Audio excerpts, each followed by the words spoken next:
မိန်းကလေးတွေအတွက်လက်နဲ့အာသာဖြေတာကောင်းကျိုးရှိလားဆိုးကျိုးတွေကဘာတွေရှိနိုင်လဲဒီမိကုန်းကိုမ HNO News ခန်နယ်မှအားလုံးကိုမှကြိုဆိုလိုက်ပါတယ်ရှင်ဒီဗီဒီယိုလေးကအချစ်ရေးနဲ့အိမ်အောင်ရေးဆိုင်ရာအသိပညာဗဟုသုတများကိုမျှဝေပေးရန်တင်ဆက်ထားခြင်းဖြစ်ပါတယ်ရှင်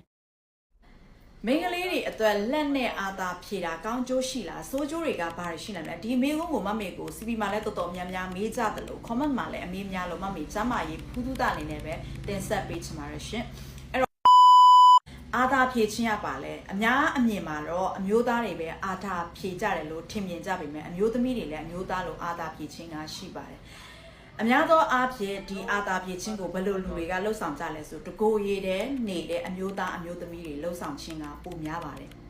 ပါဒနာမပါဘဲနဲ့လက်နဲ့လှုပ်ဆောင်ခြင်းတို့မဟုတ်စကရိယာနဲ့တကိုယ်ရည်တဲ့ပြီးမြောက်ခြင်းကိုအာသာဖြေခြင်းလို့ခေါ်တယ်အဲ့တော့ကောင်းကျိုးအနေနဲ့ပြောချင်တယ်ဆိုဒီအာသာဖြေခြင်းမှာအမျိုးသမီးတွေကဘယ်လိုအချိန်မျိုးဘယ်လိုစိတ်ဆန္ဒအချိန်မျိုးမှာဆိုရင်အာသာဖြေကြလဲဆိုတော့အသက်အရွယ်တစ်ခုအပြောင်းလဲရှိတဲ့အခါမှာဒီစိတ်ဆန္ဒအရာဟော်မုန်းတွေအပြောင်းလဲကြောင့်လိန်စိတ်ကြွတဲ့အချိန်မျိုးမှာဒီအာသာဖြေခြင်းကိုလှုပ်ဆောင်ကြတယ်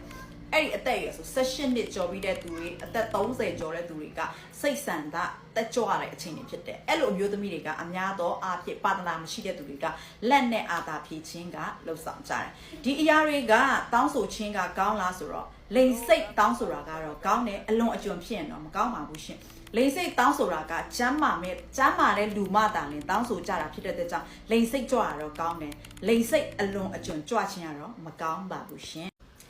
အမျိုးသမီးတွေနဲ့အမျိုးသားတွေအာသာဖြေကြတဲ့အခါမှာဘယ်ဟာတွေကြွာချမှုရှိလဲဆိုအမျိုးသမီးတွေကတော့အန်လီရဲ့နည်းနည်းရှိရဲ့မမေတို့ရဲ့မိမကိုကအရန်နူးညံ့ပြီးပိုးဝင်လွယ်တာဖြစ်တဲ့အတွက်ကြောင့်စီးလန်းကြောင်းမှာပိုးဝင်လာမျိုးလည်းဖြစ်တတ်တဲ့အတွက်ကြောင့်အာသာမဖြေခင်မှာလက်ကိုတေချာစင်ကြဲအောင်ဆေးတဲ့နဲ့ကိုသုံးတဲ့စကရိယာတွေကိုလည်းတေချာစင်ကြဲအောင်ဆေးပြီးမှတော့အာသာဖြေခြင်းကတော့ပို့ပြီးတော့စစ်ဖြစ်တယ်ဒီအရာတွေကိုမလုပ်ဘဲနဲ့ကိုအာသာဖြေခြင်းတဲ့အချိန်တိုင်းမှာကိုအာသာဖြေလိုက်တယ်ဆိုရင်ပိုးဝင်တတ်ပြီးတော့မမေတို့မိမကိုမှာမိုးဆွဲခြင်းလည်းဖြစ်တတ်တယ်အဖြူစင်းတဲ့အခါမှာအနံ့အသက်တွေအယောင်တွေနဲ့ထွက်လာခဲ့လို့ရှင်ဒီရဲ့မိမကိုတွေမှာယောဂပိုးတွေပို့ပြီးဝင်လွယ်တာဖြစ်တဲ့ကြောင့်ဒီအာသာဖြေခြင်းကိုတော့တိတ်ပြီးအားမပေးဘူး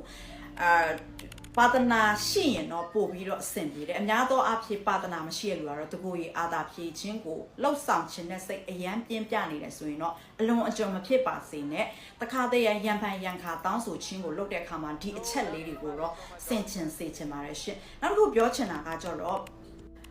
အမျိုးသမီးအနေနဲ့လည်းအမျိုးသားတွေလိုပဲဒီအာသာဖြည့်ချင်းကို hand job အများနဲ့လှုပ်ဆောင်သွားမယ်ဆိုတကယ်ကိုပါတနာနဲ့တွေ့တဲ့အချိန်မှာဒီ hand job ကိုပဲပို့ပြီးဆွဲမှတ်လာတယ်လို့ဖြစ်မယ်ကိုအမျိုးသားကိုရဲ့ပါတနာနဲ့ဆက်ဆံတဲ့အခါမှာ